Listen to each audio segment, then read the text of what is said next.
Por favor, tomen sus Biblias conmigo en esta mañana y abrámosla en el libro de Hebreos. Continuamos nuestro estudio acerca de la vida de Moisés. La semana pasada estuvimos estudiando la vida de sus padres, ahora estaremos platicando acerca de él. Vamos a leer Hebreos 11. Por favor, síganme desde el versículo 23. Miren lo que nos dice: por la fe, cuando nació fue escondido por sus padres por 3 meses porque le vieron niño hermoso y no temieron el decreto del rey. Por la fe Moisés, hecho ya grande, rehusó llamarse hijo de la hija de Faraón, escogiendo antes ser maltratado con el pueblo de Dios que gozar de los deleites temporales del pecado, teniendo por mayor riqueza el vituperio de Cristo que los tesoros de los egipcios, porque tenía puesta la mirada en el galardón. Por la fe dejó a Egipto, no temiendo la ira del rey, porque se sostuvo como viendo al invisible. Por la fe celebró la Pascua y la aspersión de la sangre, para que el que destruía a los primogénitos no los tocara a ellos. Venimos esta mañana a esta sección donde vamos a estudiar la vida de Moisés. Es un gran profeta, un líder, un libertador, pero nadie pudiera imaginar en aquella época que este bebé que nació tan frágil, tan tierno, eventualmente él iba a crecer, iba a dirigir a su pueblo a la libertad. Y como vimos la semana pasada, Dios usó a sus padres para cimentar la fe de este bebé. En aquella época tenían que matar a los hijos, pero los padres de Moisés decidieron esconderlo. Y después de 3 meses que fueron muy pesados, vieron que ya no pudieron esconder a este bebé. Hicieron una canasta, seguramente oraron y lo pusieron en el río Nilo.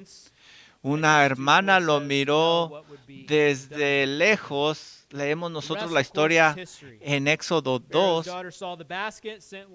La hija de Faraón vio en el río esta canasta, lo abrió y encontró a un niño que estaba llorando, un hijo hebreo. Ella sabía el decreto de su padre, cuál era la regla que él había establecido con los niños hebreos, pero el texto nos dice que cuando vio al bebé llorando, tuvo misericordia de él. Nosotros vemos ahí que la hermana de Moisés le dijo que le conseguiría a alguien para que se lo criara, y obviamente llamó a su mamá para que criara a este bebé. Como hemos estudiado nosotros, bajo la protección de Dios, estuvo Moisés protegido bajo los brazos de su madre. Aprendimos nosotros que Moisés creció y era tiempo para que regresara con la hija de Faraón. No sabemos la edad a la cual regresó, pero quizá eran 10 años de edad. Es cuando Moisés regresó al palacio de los egipcios. Desde ahí, Éxodo 2:10 nos dice que fue oficialmente adoptado y se le llamó Moisés. Y él comenzó una educación real. Y podría haber llegado a ser un príncipe de Egipto. Antes de seguir adelante, esto nos va a llevar al versículo 24 de Hebreos 11. Me gustaría decirles algo. Los padres de Moisés lo criaron sabiendo que algún día ellos tendrían que dejarlo ir. Ellos sabían que un día Moisés tenía que ser independiente totalmente, con sus propias convicciones, tomar sus propias decisiones. Y llegó ese día y se lo entregó a esta gente, a los egipcios, personas que creían algo totalmente diferente a ellos. Cuando ustedes traen un bebé del hospital a su casa, es frágil, necesita de ustedes, depende de ustedes. Yo recuerdo que cuando llevé mi primera hija a la casa, mi misión era mantenerla con vida y ella dependía totalmente de mí. No podía hablar, no podía moverse, no podía hacer nada. Necesitaba de mí, ni siquiera podían dormir solas. Yo caminaba con ellas, las mecía hasta que se dormían y la ponía con mucho cuidado en su cuna como si estuviera manejando una bomba. Nuestros hijos dependen en aquella época al 100% de nosotros, pero llegará un día, llegará antes de lo que muchos de nosotros nos gustaría admitir, que ellos necesitan ser 100% independientes de nosotros. Ahora, este es un pensamiento aterrador, yo lo entiendo, pero bueno, a lo mejor no va a suceder como Moisés, que va a estar bajo los egipcios, pero en un sentido sí. Ellos van a tener los ataques del mundo y ellos van a tener que tomar decisiones. Ellos tienen que tomar sus decisiones y ya no los podemos obligar. Esto es lo que sucedió con Moisés. Y debemos de hacer lo que hicieron los padres, instruirlos en el Señor para el tiempo cuando ellos se vayan. Necesitamos nosotros educar a nuestros hijos en el temor de Dios. Nosotros sabemos que un día nos van a dejar. Este es la llamada de Dios. Ellos van a empezar una nueva familia y a veces a nosotros se nos olvida esto. Y déjame recordarte, Padre, que lo mejor que tú puedes hacer para tus hijos es criarlo de tal manera que algún día sea totalmente independiente de ti siguiendo al Señor. Esta es exactamente la situación de Moisés. Ellos le dieron su hijo a los egipcios, a la hija de Faraón, aquel que había dado la orden de matar a los hijos. Y Moisés fue a las mejores universidades de los egipcios de aquella época, lo cual iba totalmente en contra de lo que sus padres creían. Se lo entregaron a una sociedad que adoraban ídolos, una sociedad llena de placeres, de pecado, y tenían una teología totalmente errónea. Ahí es donde los padres de Moisés lo entregaron. Ya no tendrían la influencia sobre él. Las tentaciones deberían de haber sido grandes para Moisés, algo terrible para pensar para algunos de nosotros, pero nosotros vemos que Moisés tenía las verdades bíblicas tan dentro de él que ni siquiera la educación de los egipcios pudo con eso. Y eso es exactamente lo que nosotros estamos llamados a hacer como padres. Tenemos que plantar las semillas del Evangelio tan dentro de nuestros hijos y orar tan fuertemente que cuando ellos se vayan, ellos sigan creciendo en su fe y que tengan una gran influencia sobre este mundo. Ahora que consideramos la fe de los padres de Moisés, y espero que te anime esto, ahora vamos a ver la fe del hijo más famoso que vemos aquí en el Antiguo Testamento hasta ahora. Y me gustaría que vieras dos respuestas claves de la fe de Moisés y que deberían de ser un ejemplo que nosotros sigamos. Lo primero lo vamos a ver en los versículos 24 y 25. ¿Sabes? La fe rehúsa estar en el mundo. Moisés, su fe rechazó el mundo. Mira lo que dice Hebreos 11:24. Por la fe Moisés, hecho ya grande, rehusó llamarse hijo de la hija de Faraón, escogiendo antes ser maltratado con el pueblo de Dios que gozar de los deleites temporales del pecado. Mientras nosotros vemos este pasaje, podemos ver la identidad que tiene ahí Moisés. Moisés. Mira la crisis que se ve aquí. Él rehusó llamarse hijo de la hija del faraón, aunque él había sido adoptado por ella. Esto no nos dice específicamente la edad que él tenía, cuántos años tenía, pero nosotros leemos en Hechos 7:23 que tenía alrededor de 40 años cuando esto sucedió. 40 años. Solo 15 años mayor que yo. No, estoy vacilando, ustedes saben mi edad. Se negó a ser llamado hijo de la hija de Faraón. Aquí hay una cosa negativa y positiva. La parte negativa es que él se negó, y cuando nosotros leemos negarse, es una palabra extremadamente fuerte que lleva consigo la idea de una acción consciente y decidida de la voluntad. Significa desvincularse de una persona o un evento, rechazar algo que se ofrece. Por ejemplo, si tú ves en 1 de Juan 2:22, una pregunta que dice así: ¿quién es mentiroso sino el que niega? Ahí está la misma palabra, que Jesús es el Cristo.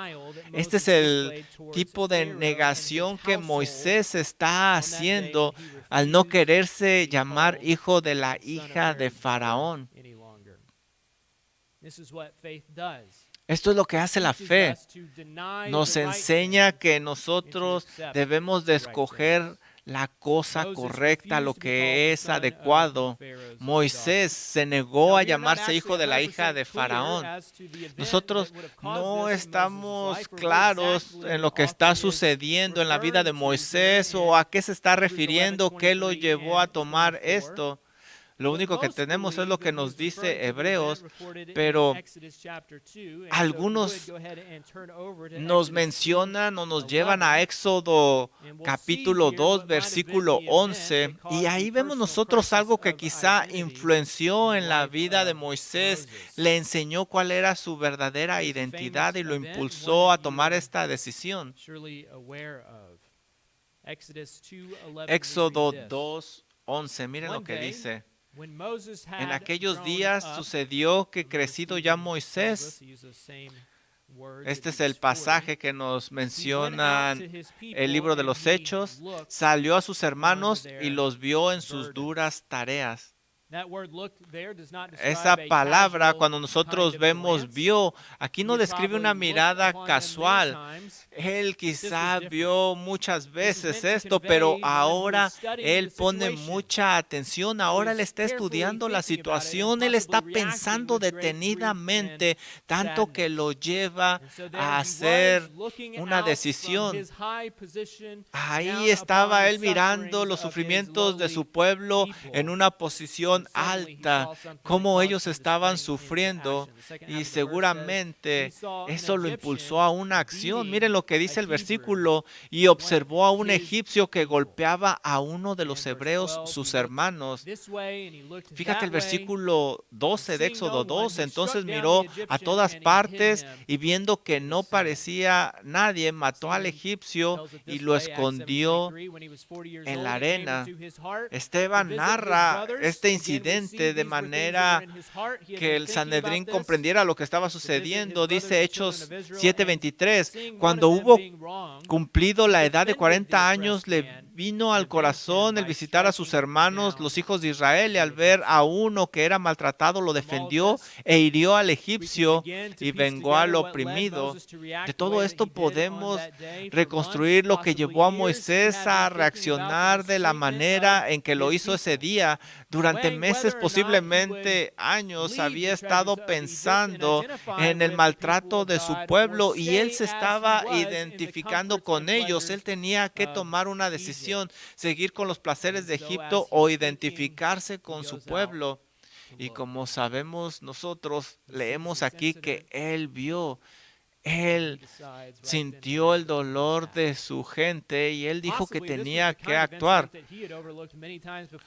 A lo mejor él vio este incidente muchas veces en su vida, pero Dios estaba trabajando en su corazón y ahora actuó.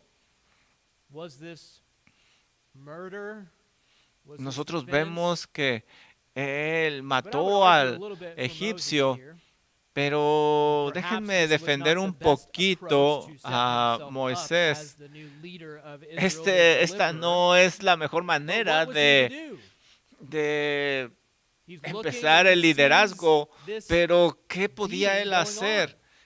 Dejar que siguiera golpeando a su hermano, y posiblemente él sabía, por eso actuó, que ese egipcio podía matar a su hermano. A lo mejor lo vio que estaba cerca, no había autoridades que defendieran a este hebreo. Yo sé, no es exactamente lo que debería, no es esto exactamente lo que debería de hacer, pero lo que entendió Moisés claramente es que tenía que defenderlos. Y esto lo llevó a una situación tan extrema que ahora se tenía que defender él mismo por haber matado a este egipcio. Aquí se usa la palabra golpear. Nosotros vemos aquí que Moisés mató al egipcio, lo golpeó hasta matarlo. Si Moisés pensó que esconder el cadáver era el final de este problema, pronto se daría cuenta que no sería así. Mira lo que dice Éxodo 2:13. Al día siguiente salió y vio a dos hebreos que reñían. Entonces dijo al que maltrataba al otro: ¿por qué golpeas a tu prójimo? Y él respondió: ¿quién te ha puesto a ti por príncipe y juez de nosotros? ¿Piensas matarme como mataste al egipcio? Entonces Moisés tuvo miedo y dijo: ciertamente esto ha sido descubierto. Él se dio cuenta que ya no era un secreto. Él pensó que nadie lo había visto. Y probablemente que le dijo fue el hombre que Moisés defendió, no lo sabemos, pero Esteban nos dice que Moisés hizo esto. Mira, pero él, en Hechos 7:25, pero él pensaba que sus hermanos comprendían que Dios les daría libertad por mano suya, mas ellos no lo habían entendido así. Moisés sabía que este asunto llegaría pronto a los oídos de Faraón, y así sucedió. Mira lo que dice Éxodo 2:15. Oyendo Faraón acerca de este hecho, procuró matar a Moisés, pero Moisés huyó de delante de Faraón y habitó en la tierra de Madián. Ahí es donde nuestra historia se detiene. Y todo lo que nos lleva a esa situación es lo que vamos a estar pensando en esta mañana. Nosotros vemos aquí que Dios va a libertar a su pueblo, pero Moisés quiere hacerlo en sus propias fuerzas y no va a poder. Las decisiones que está tomando no son las adecuadas. Ahora tiene que huir y no va a regresar. Probablemente ahora que huyó, ha de pensar: ¿qué voy a hacer? No hay forma de ayudar.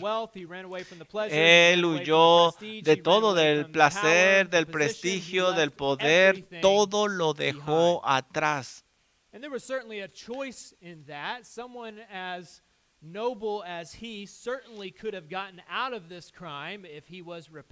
Y sabes, si él se hubiera arrepentido de este asesinato, todo lo que tenía que hacer es regresar a Faraón. Era alguien que creció ahí, y decir perdón y cubrir todo este asunto con toda la influencia que él tenía, pero esto no sucedió. Dice Hebreos 11:25 y lo deja claro: escogiendo antes ser maltratado con el pueblo de Dios que gozar de los deleites temporales del pecado. Aquí tenemos esta situación.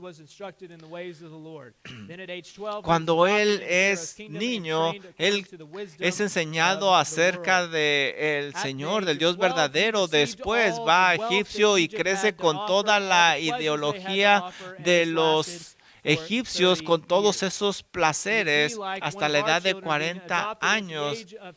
Y a esa edad, él decide no seguir con los egipcios.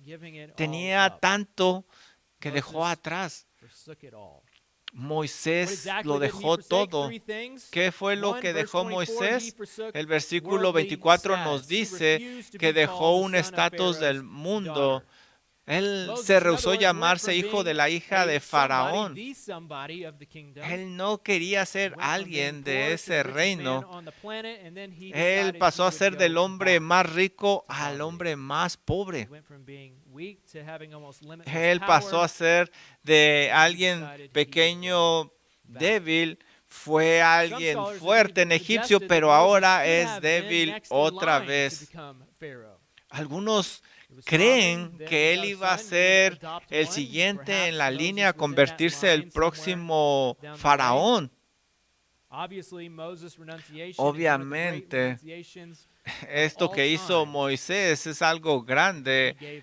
El renunciar a ser un líder de egipcio es una gran noticia. Él dejó ese estatus de lado. Pero sabemos nosotros que el estatus que él tiene ahora es mayor y nosotros estamos contentos que él tomara esa decisión. También en el versículo 25 vemos que dejó los placeres del mundo, escogiendo antes ser maltratado con el pueblo que gozar de los deleites temporales del pecado. Moisés no solo renunció a un título, también renunció a todo lo que podría haber venido con ese título, todos los deleites.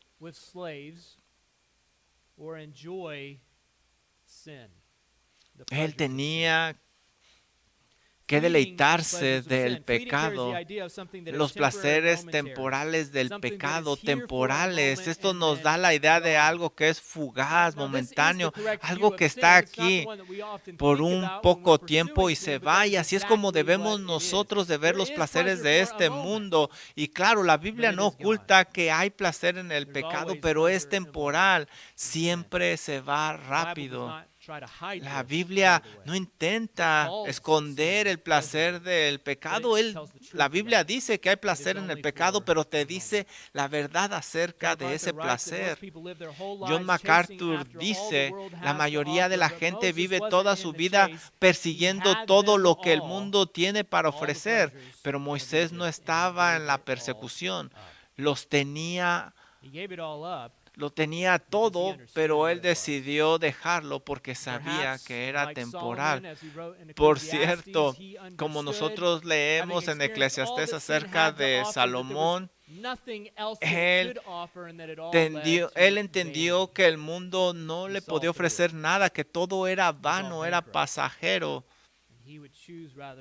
Por eso, él decidió identificarse con la gente de Dios. Él entendió que esos placeres no se comparan con los placeres que ofrece Dios, como dice Salmo 16:11, en tu presencia hay plenitud de gozo, delicias a tu diestra para siempre.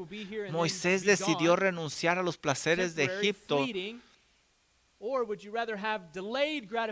Todo cristiano debe abandonar los placeres del pecado y nuevamente es posible que no se enfrente a esta dramática situación o elección como Moisés, pero debes de pensar en esto. Algo más que vemos nosotros en el versículo 26 es que él renunció a los tesoros mundanos.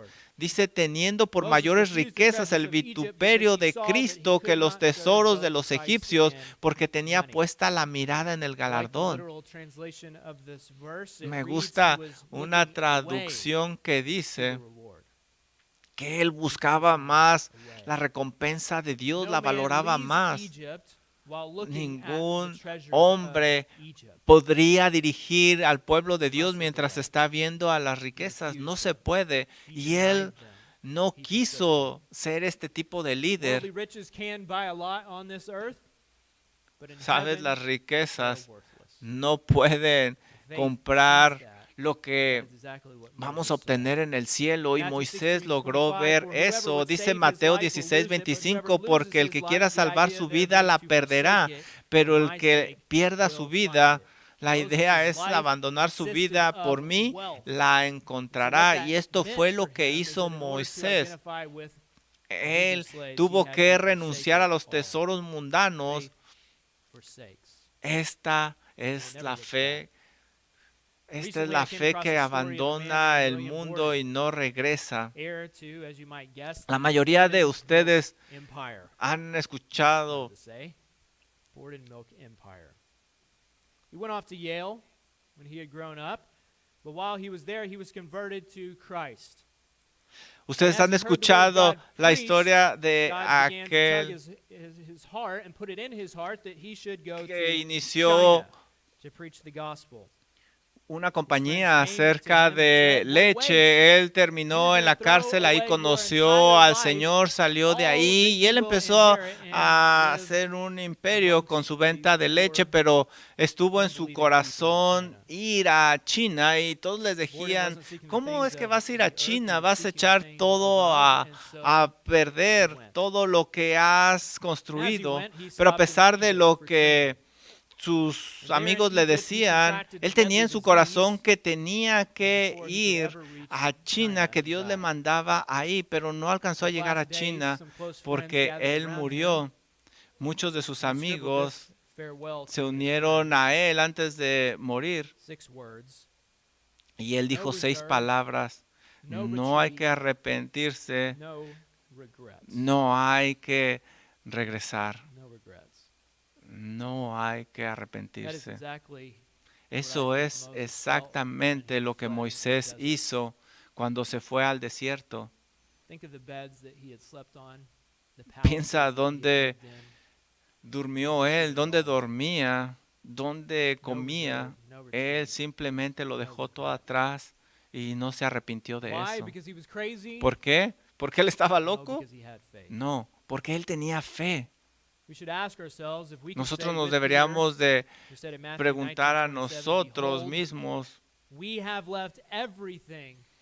como leemos en los evangelios que decían los discípulos, lo hemos dejado todo por seguirte.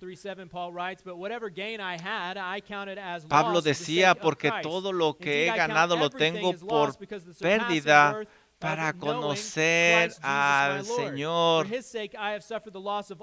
Por Él todo lo he contado por pérdida para conocer más al Señor.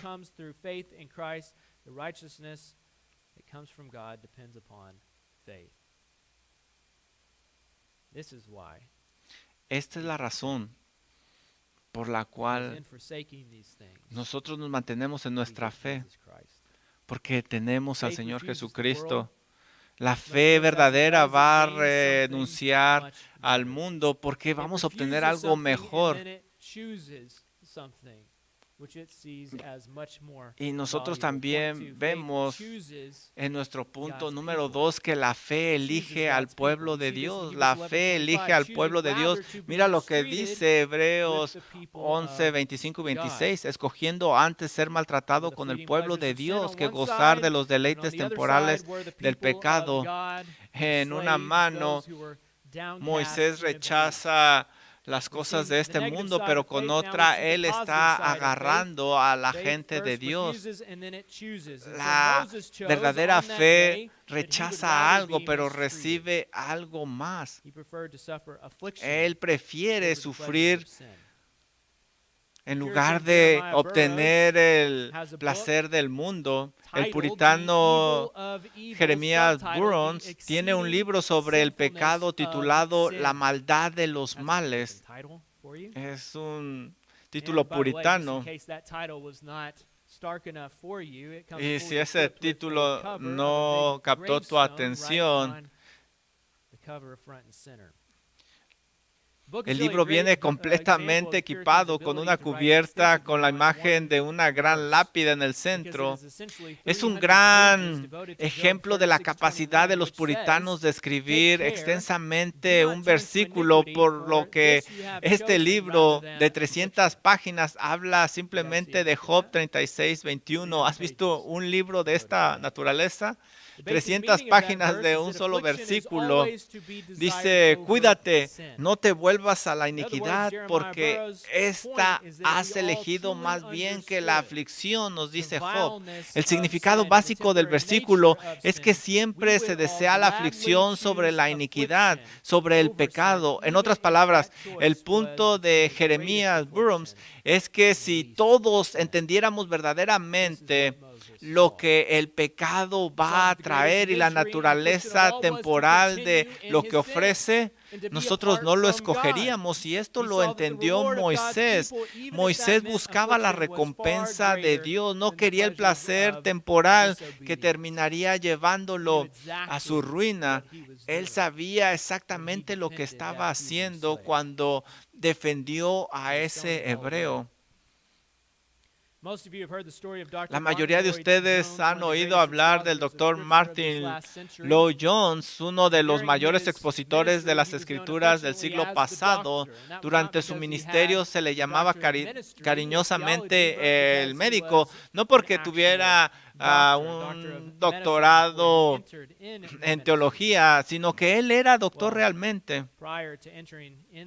Bueno, antes de entrar al ministerio, él era uno de los médicos más respetados en Inglaterra, pero en el apogeo de su carrera, mientras servía como médico de la familia real de Inglaterra, sucedió algo. A lo mejor tú no sabes qué fue lo que lo impulsó al ministerio. En su biografía se dice que una noche él y su esposa asistieron a una obra de teatro ahí en Londres y todos estaban elegantes, y fue con todos estos médicos exitosos y sus esposas. Y se escribe que mientras caminaban llegaron a una esquina donde estaba la banda del Ejército de Salvación tocando. Era un grupo de gente de mala reputación que claramente venía de una sociedad más baja que la de ellos. Mientras caminaban escuchando la banda, también había un predicador entre ellos que hablaba del Señor Jesucristo. Mientras pasaban junto a los otros médicos que estaban con ellos, miraron la banda y al predicador. Fue en ese momento que Lloyd-Jones tomó una decisión y dijo, ese fue el día en que crucé la línea, mientras miraba a aquellos con los que había venido y luego miré al Ejército de Salvación tocando.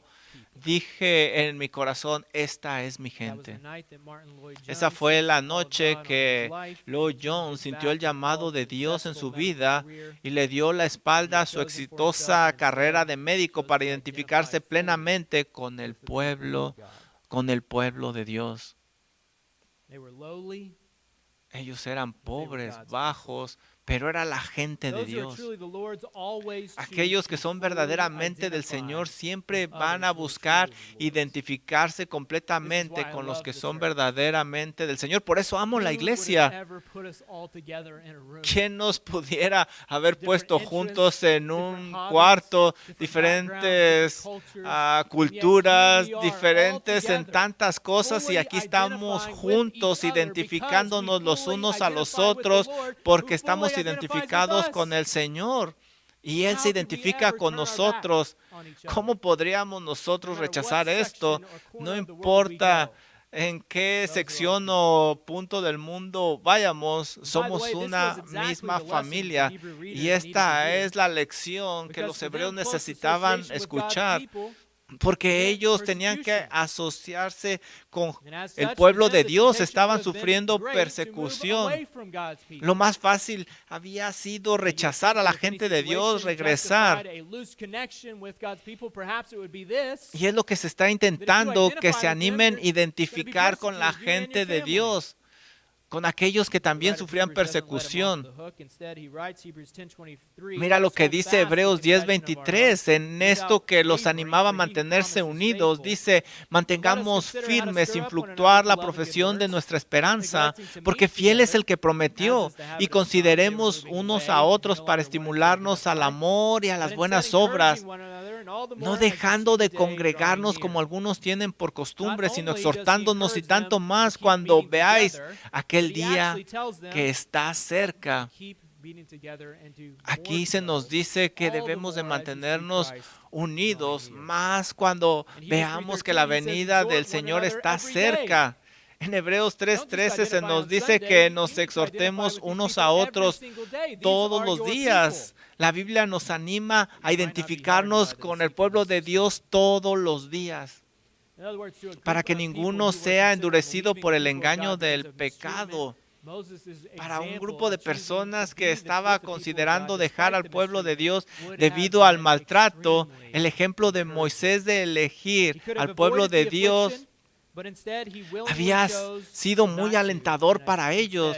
Pudo haber evitado Moisés la aflicción, pero en cambio eligió voluntariamente no hacerlo y se identificó con el pueblo de Dios. Él prefirió ser afligido con el pueblo de Dios ahora y disfrutar de las recompensas eternas para siempre. Moisés eligió identificarse con el pueblo de Dios. ¿Qué es lo que significa esto?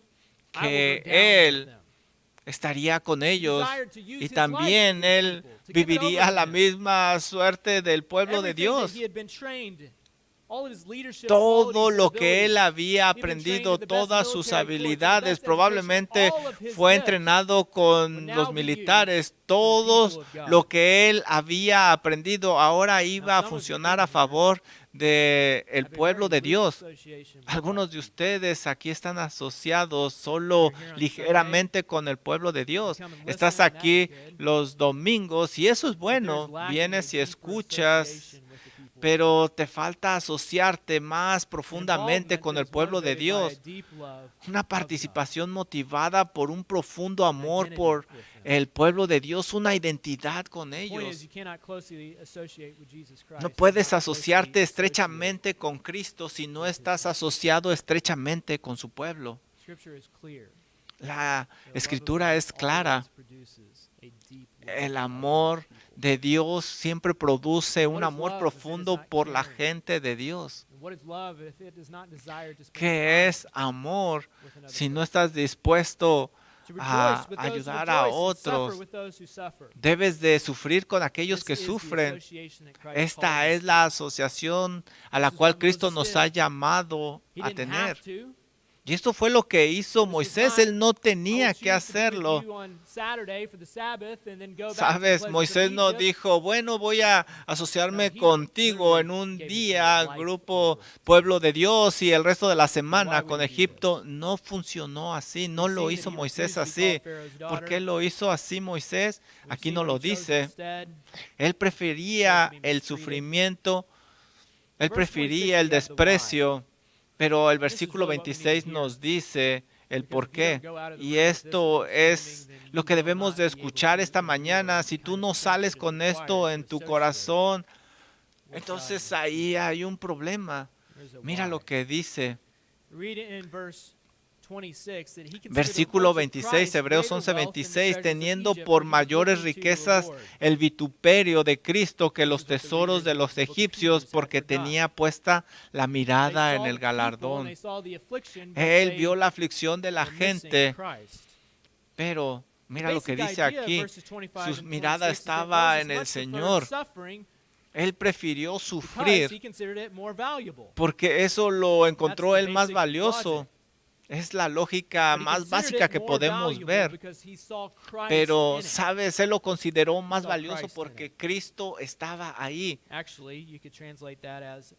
Tú puedes traducir eso como el Mesías. Obviamente Moisés no conocía a Cristo por nombre, pero sabía que iba a venir el Salvador y él prefirió asociarse con él y con la gente que él iba a salvar. Y aquí vemos nosotros cómo esto se une, dice Hebreos 11:25, escogiendo antes ser maltratado con el pueblo de Dios que gozar de los deleites temporales del pecado, teniendo por mayores riquezas el vituperio de Cristo que los tesoros de los egipcios, porque tenía puesta la mirada en el galardón. El maltrato del pueblo de Dios y el reproche de Cristo Son casi declaraciones paralelas aquí. Y fue lo que hizo Moisés identificarse con el pueblo de Dios porque se identificaba con el Mesías.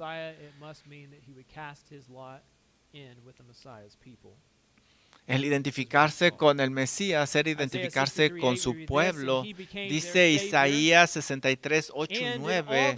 Mira acerca del Salvador, cómo se identifica con el sufrimiento de su gente. Y fue su Salvador. Porque dijo, ciertamente mi pueblo son hijos que no mienten y su Salvador. Mira lo que dice Hechos 9:4, cómo el Señor Jesús se identifica con el sufrimiento de su gente. Dice así, y cayeron en tierra y oyó una voz que le decía a Saulo, Saulo, Saulo, ¿por qué me persigues? Y él dijo, ¿quién eres, Señor? Y le dijo, yo soy Jesús a quien tú persigues. Esto es algo increíble. Cuando la gente de Dios está en aflicción, Jesús está en aflicción porque está relacionado fuertemente con ellos. A lo mejor tú puedes entender esto un poquito más. Déjame darte una historia acerca de dos mujeres allá de Escocia en el año 1685. Fueron arrestadas por la autoridad porque iban al campo a escuchar a un grupo de predicadores presbiterianos ilegales. Obviamente iba en contra de la ley. Por sus crímenes, de los que no se retractaron, fueron arrestados y condenados, y ellas fueron condenadas a muerte. Se llamaban Margaret, de 63 años, y Margaret Wilson, de 18 años. Llegó el día de la ejecución, había mucha gente ahí en la ciudad natal de ellos. La mayoría podían ver lo que estaba sucediendo, estaban lejos del océano. La más joven de ellas dos, Margaret, estaba más cerca de la orilla para poder mirar. Y le decían que podía retractarse de su decisión, de lo que ella había hecho. Y por supuesto, después de un tiempo, entró al agua y se vio a Margaret luchando mientras el agua la abrumaba y ella murió ahogada. Y se le dice a la segunda, ¿qué piensas ahora de tu amiga? Y ella dijo lo siguiente, lo que veo es a Cristo y uno de sus miembros luchando ahí.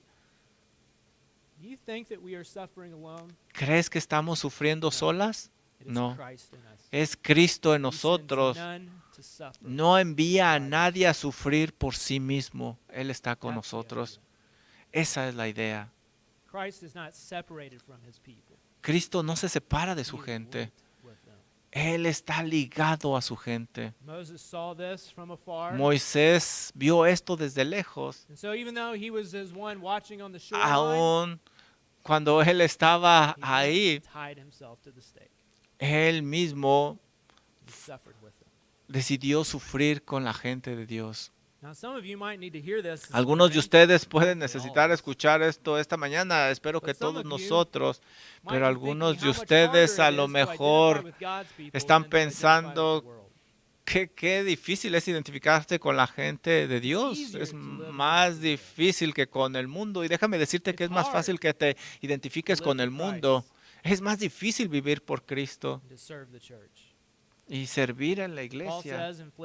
Pablo dice en Filipenses 3:10, después de que lo contó todo por basura, a fin de conocerle y el poder de su resurrección y la participación de sus padecimientos, llegando a ser semejante a él en su muerte. La fe está dispuesta a renunciar al mundo, identificarse con el pueblo de Dios, porque esta es la iglesia de Dios. Servirnos los unos a los otros, ayudarnos los unos a los otros, identificarnos los unos a los otros, porque esta es la gente de Cristo y Él está aquí y nosotros le servimos a Él. Para darte un resumen, Pienso que Pablo lo pone muy bien en 2 de Corintios 4:18, la vida de Moisés, no mirando nosotros las cosas que se ven, dice Pablo, sino las que no se ven. Pues las cosas que se ven son temporales, pero las que no se ven son eternas.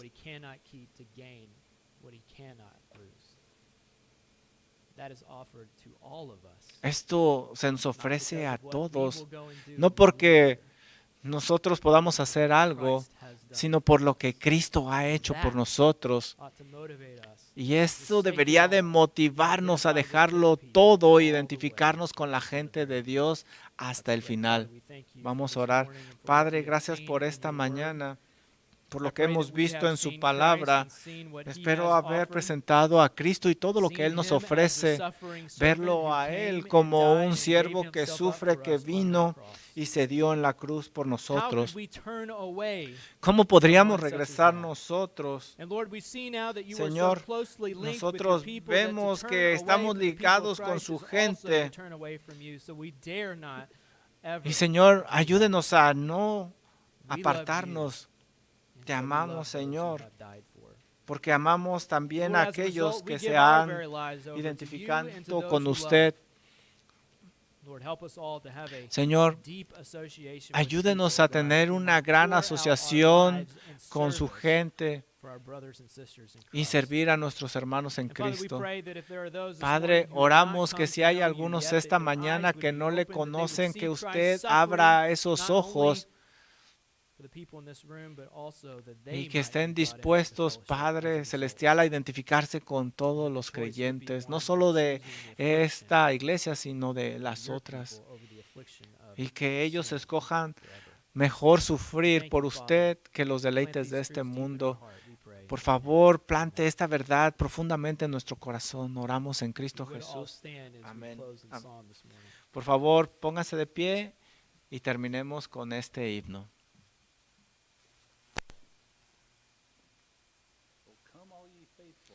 Vengan y adoremos al Rey triunfante.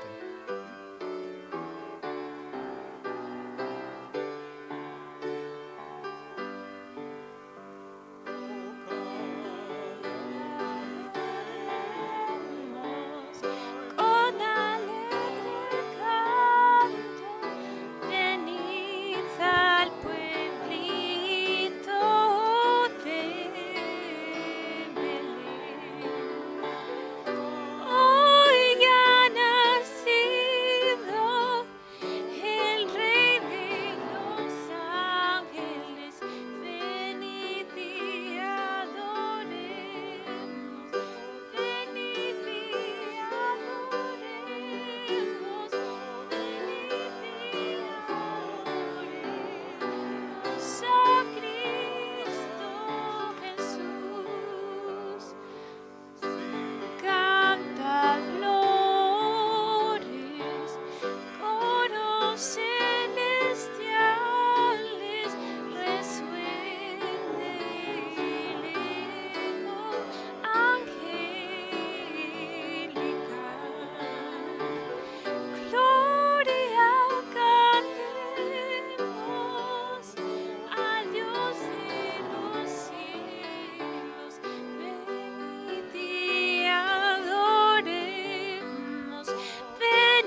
Amén.